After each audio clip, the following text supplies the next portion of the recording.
Welcome to the latest printed press. I'm Aysen Djemal, giving you today's headlines from the UK and around the world.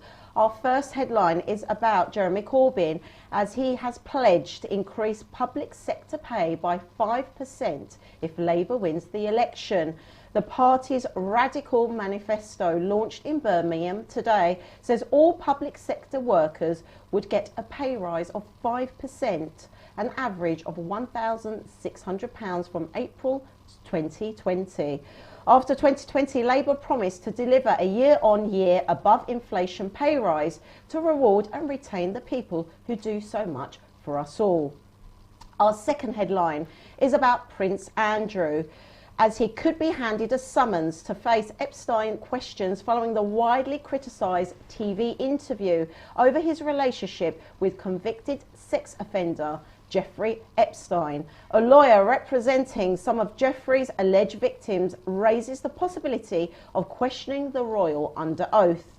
The Duke of York has resigned from another position as part of his decision to step back from royal duties. The Outward Bound Trust has accepted his resignation, saying they thanked him for his support over many years. It follows the University of Huddersfield confirming that Prince Andrew will no longer serve as Chancellor. Our third headline, Donald Trump's impeachment inquiry. President was told Ukrainian leader will do anything if you ask. David Holmes from the US Embassy in Kiev claims he heard a phone conversation between the US ambassador to the EU and Mr. Trump.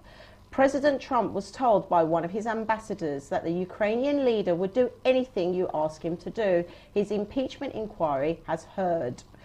The US president denies any wrongdoings. So that's our headlines for today. And now I'm very pleased to announce that our guest today is Ben Chai, the Doctor Who of business. So welcome, Ben. Yay, thank you for having me. It's a pleasure to actually have you here, because the last time we were on Skype and you were in Covent Garden, we were here, so it's great to have you in the studio. But before we start, we talked about this before the programme, you've got to tell me about your bow tie. Oh, yes. Actually, I was performing last night because I'm in a part of a dance group with, I think it's the Incognito dance company. They're based in West London. So I was actually dressed up in with the bow tie. I've got some matching cufflinks to go with it as well. Wow, so it's really fantastic. And we are now performing. So we'll be performing around West London area. And if I'm good enough, because my choreographer and dance teachers, Jeff and Valentina, they're only selecting 5 couples to go and perform in some of the dance congresses. Oh, wow. So I'm hoping to get there. So you're hoping to get there? Well, you must let us know about that. Got to practice hard. But I mean, I must say, on our programme, we like to talk about fashion, and bow ties are just fantastic. And what you're doing with the dancing is fantastic. That's like a hobby, isn't it, really, for you? Yeah, it is. I always wanted to dance as a kid, but in my family, it wasn't seemly for a man to dance. So. Okay. Actually I never took up dancing till later on in my life, and actually they were right. I was terrible. Terrible. No, I don't think you're terrible. I was really now. terrible at dance. I used to have people walk off in the middle of a dance floor because I was so bad, and I was in beginners for several years while my friends were in beginners for like 3 or 4 months. But I always wanted to dance, so I didn't care what people thought. I just used to pick myself up, dust my ego off a little bit and have another go. Yeah, and that's the key, isn't it? I mean, tell us about your title as well. You're the Doctor Who of business. Yes. Tell us about that. Well, I mean, we've known each other a little bit since the previous interview. So would you say that I'm a bit eccentric? Not more than I am, really. I think I quite like the fact that you're a bit eccentric, but I guess. So the Doctor Who's a character in the BBC television series, a very iconic character. Yeah. And people think he's like a bit nuts and crazy, but always at the last moment, he'll come up with a solution to an impossible challenge, a situation, and fix the scenario. And that is exactly what I used to do in terms of business. I used to help businesses deal with challenges that they couldn't find solutions to. Solutions to, I mean, shall we talk about that a little bit? How did you start in your business life? If we can just have a bit of a background with that. Yeah, very badly actually. No. I always start very bad. These are built on your failures, right? That's right, definitely. The steps of our failures help us reach our successes. So yeah, I think in some ways I was always an entrepreneur because I would be doing these crazy things and learning to be very good at different areas of life, such as bridge or chess or something. And my if you like, my first business was actually writing some print drivers for some software to get them to work with the printers. So I had one customer. That was so fantastic. And that was it, because I didn't know how to sell, I didn't know how to market, and so on.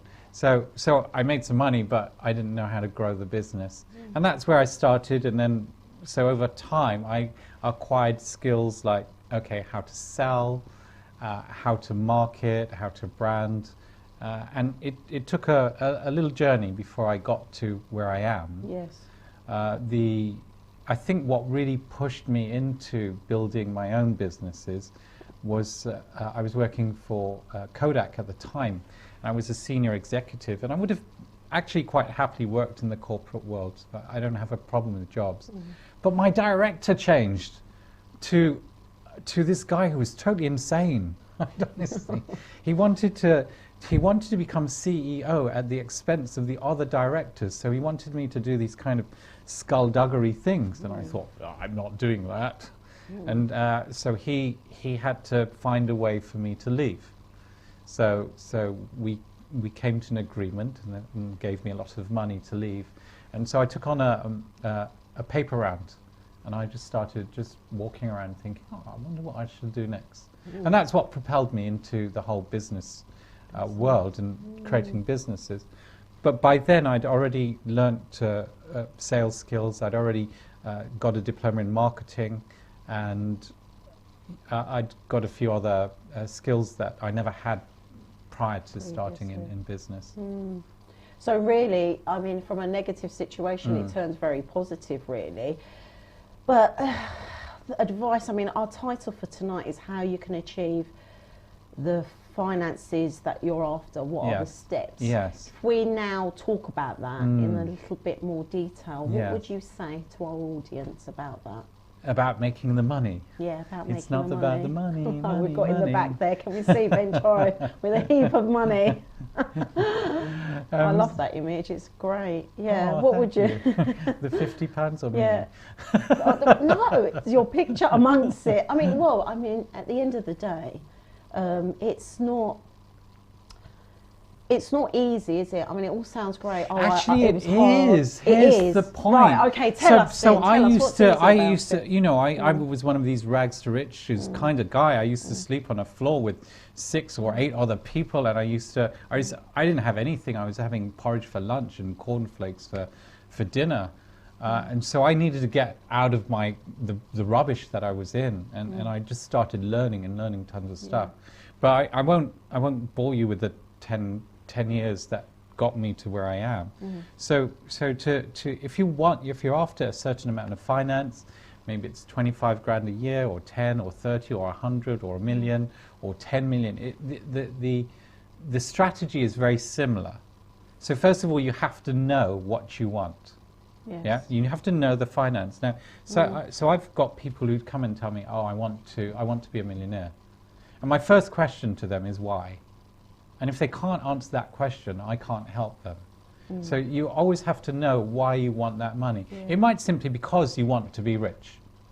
And I know that sounds weird, but most people, they don't have remember going back to the dance, and I would get ladies just walking off in the middle of the dance floor because I was so bad. But I wanted it so much that I didn't care how many times I failed. And most people don't have that I want to be a millionaire so much that I don't care how stupid I look. So I always want to know what the money's for. It might be, okay, here are my expenses, and that's the next step. I want to know the expenditure. First of all, to be financially free. So to be financially free, there's a number of milestones. First of all, I want to know all their expenses just to survive. So it'd be like a roof over your head, how much food you'll spend, utility bills, all that kind of stuff. Yes. And that's the first milestone. Mm-hmm. So we want to get you to that goal. And the next goal is, okay, what kind of holidays do you want? Okay, I like to go on cruises. Right, how much is that? And how much are the extra excursions on top of that? What kind of car do you want to drive? What kind of house do you want to live in? And I'll work out how much those are, and that'll be the second layer to your plan. And the third layer is, okay, what do you want to do with the capital to start giving back to society? So what do you really want to do? Like, I always wanted to be an actor, for example, Yes. yeah? So that's my next part of my journey, rather than the acquisition of money. But I've got enough in the background to help me fund the acting career. And so the third amount that people would be after is, what is it that you want to give back to society?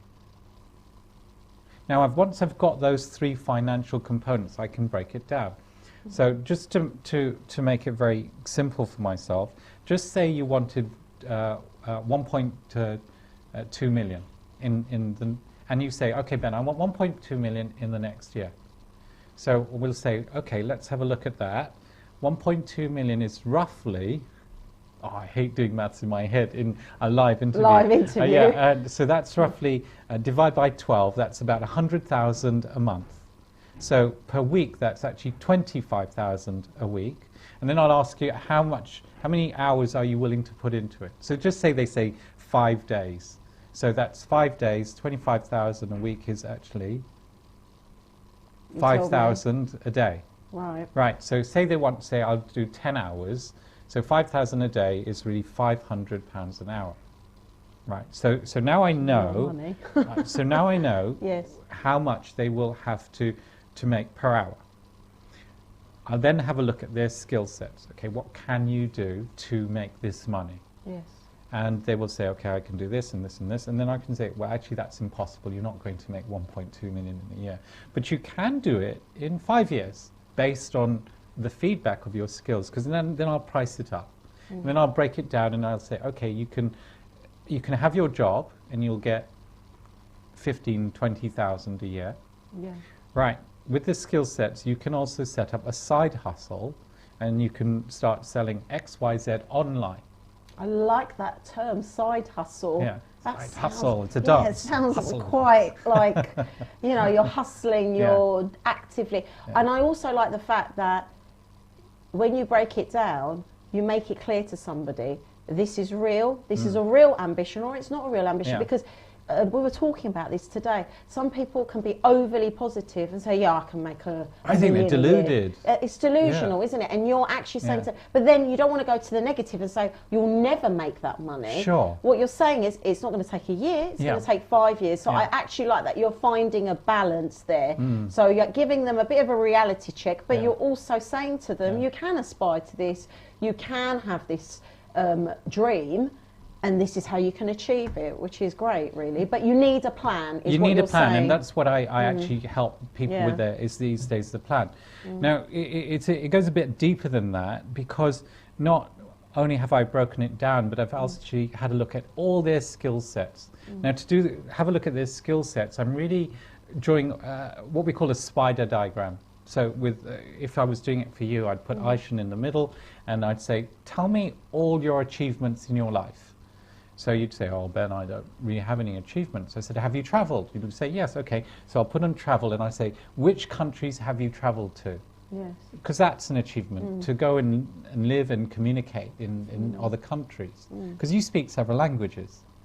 Well, 2. Right, so that's several. Fluently. Yeah, but and that's a little great. bit here and there of other languages, but 2 fluently, yes. Still great, that's fantastic. Yes. That's another achievement. Are you alive today? It's Just a about. great achievement. It's a great achievement. Did you manage to get a job? An achievement. Yes. Yeah. So I'm looking at all these kinds of areas that people have achieved in, and then I'll say, okay, tell me some things that you have wanted to do and why you haven't done them. So like I dance. So there are a lot of people who say to me, Ben, oh, I'd love to dance, and I'm saying, well, why don't you? Oh, because of this and this and this, and I'm already now working out that they have an issue either they really want to do it or they're just being polite and they don't really want to do it, or they have an issue with self-confidence. That's right, yes. So the next part of this is, and it's a marketing term, so remember I learnt marketing when I was at Kodak, and the marketing term is to create what we call a SWOT analysis. And SWOT stands for, S is for your strengths, so I'll have a look at all your strengths, your weaknesses, the opportunities that you have, and the threats. Okay. Those are threats. Now the weaknesses and the threats are important to know because this is where people will self-sabotage. For example, if you have an addiction to gaming, which I do, and this is a problem for me, which means that I will spend more time gaming than focusing on that financial growth. So now I need to do something about that particular addiction. Yes. So you have to admit your weaknesses is basically you what have to you're be saying. really You have to face honest, them. and I promise you that I've been coaching some people recently, and they've given me their finances because I want to know all their current expenditure, and what I'm looking for is how I can save the money initially to create money for them to invest. Yes. By the way, did you know it's possible for everyone, if they've got some kind of salary, to be a millionaire by the time they retire? They have to put in about, I don't know, £30 a month or £40 a month into some kind of savings vehicle, like some kind of investment, but everyone can be a millionaire. It's really interesting. Yeah. So that's something else I'll teach them as well. Yeah. So, 'cause for them to achieve their financial figures, probably not everyone's going to do it in one job. And so I want to create these multiple income streams. So you've got your job, you've got your side hustle, now you've got some investment pots. Right, yeah. Right? Now, this is the next thing, and sadly I see that some people who've been successful, who have been coached, they get addicted to money. And it's really a bad thing to do. So I suggest that they divide their current income. By the way, if you're not getting an income, you need to get an income. To begin with. To start with, you need to get a job, you need to do something to make money. I don't care if it's sweeping the floors, because that way you will still gain some kind of skill set. For example, if I'm sweeping floors, remember I took on a paper round. Yes. So I'm meeting people at the doors when they're outside and saying hello. So I'm now building a skill set to connect with people. Yes. So you need some kind of job, because once you've got a job, then I can start working with someone. Or if they've got money already, I can start working with them. You can start working, but obviously you need to have a foundation where you've done something for yourself. Correct. To then get help from someone someone else. You have to have else. some kind of skill set. Yes. It could be teaching a language that you know, or you know, if you're great with an instrument. Say you're a grade 6 with a guitar, so you're not like some super guitarist, but you're grade 6, but you could teach other people to get to your grade. That's right. Yeah. Definitely. I mean, it sort of leads me on to your TED Talk. I always go on about your TED Talks. Oh, so do I. It's helped so many people. Yeah, and there is a particular one that we talked about last time, but I want to sort of go over it again because it really connects to this, is how people connect to other people and you give them, I mean, I really like the way you do advise people, because you actually give them hands-on. Well, there's this step, so you need, what you're saying is you need a salary, you then need a side hustle, and then you need some investments. So already you've given people 3 roads that they can take. So you've already given them something for them to actually, you're not just saying, oh, I could just make you a millionaire. These are the things you can do. And it's the same with your TED Talks, like with the connections. There's like 3 main elements to that as well. I don't know if you'd like to sort of go into that a little bit with the TED Talk, because I know we don't have that much time, but please, if I could encourage your viewers to just Google social magnetism on YouTube. Okay. So that's the first hit will come, and you'll see my gorgeous face. Social magnetism, that's the one to watch out for. In YouTube, and that's the TED Talk, which is actually now the most viewed TED Talk for TEDx Surrey, because it's helped so many people. And in the TED Talk, it really teaches the fundamentals of connecting to people. And some people might think this is narcissistic, but it teaches you how to, first of all, accept yourself as a valued person. And many people don't. They think, oh, I'm a foreigner, or I'm black, or I'm fat, or I'm skinny, or I'm short, or I'm spotty, or I've got eczema all over me, whatever it is. Yes. But they've got to get to that point where they look in that mirror, and this is what the TED Talk talks about, and says, you are fantastic. You are the best person I ever seen.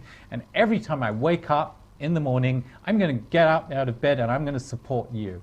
So you're almost looking at that person in the mirror as someone totally different to you. Because everyone can, they give help to everybody else apart from themselves, right? Yes, that's right. So remembering that you exist, yeah, you're there. absolutely. And treat yourself as that special person.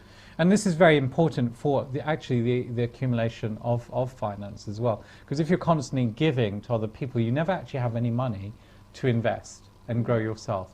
And it comes back to that age-old saying, like, if you don't have enough oxygen, you know, if a plane is crashing, you give yourself oxygen rather than your child sitting next to you.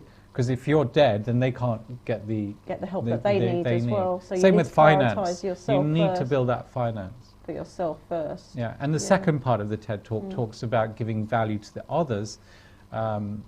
It's a bit like there's some kind of like a biblical text that says love others as you love yourself. And a lot of people just love others and they never love themselves. Yes. So it turns out wrong. Yeah, and the third one is just to walk away. Anybody who sucks, you try. Just walk away. They're like, you're creating drama in my life, and I'm pretty good at screwing up my own life with other people doing it for me. Yes, definitely. And that's something that we talked about last time about the energy suckers. But I'd quite like to, I think we touched upon something really interesting today, and I'd quite like to just go over that for our viewers, is the fact that you're saying sometimes to be too positive is also not a good thing. So there's those people who are very negative, but what is the downfall of being too positive? If we could just have your viewpoint. Sure. On that. So back to the, achieving that finance. Whenever I've worked with people, they're over positive. For example, with the side hustle, this is a really cool side hustle. All my friends told me it's good. Like, have you ever seen some of these shows, the reality shows where people are singing? And the judges said, you're rubbish. And they're saying, that's not true. All my family said I'm really good. Right? Yes, like and so people think that. They think, oh, everyone thinks this is a great business. And I'm going to make lots of money. And this is where I think this over-positivity. And if you say, you've seen that in those reality TV shows where they're shouting at the judges because all their family told them they were great singers. And the judges are saying, but nobody's going to listen to you. So that happens to me as well because they become deluded. I'm saying, you're not going to make money doing what you're doing. You're not going to hit that. In fact, it's going to drain you, which actually happens. And we have statistics to show that 80% of businesses lose money and go bust in the first 2-3 years of their existence. Right.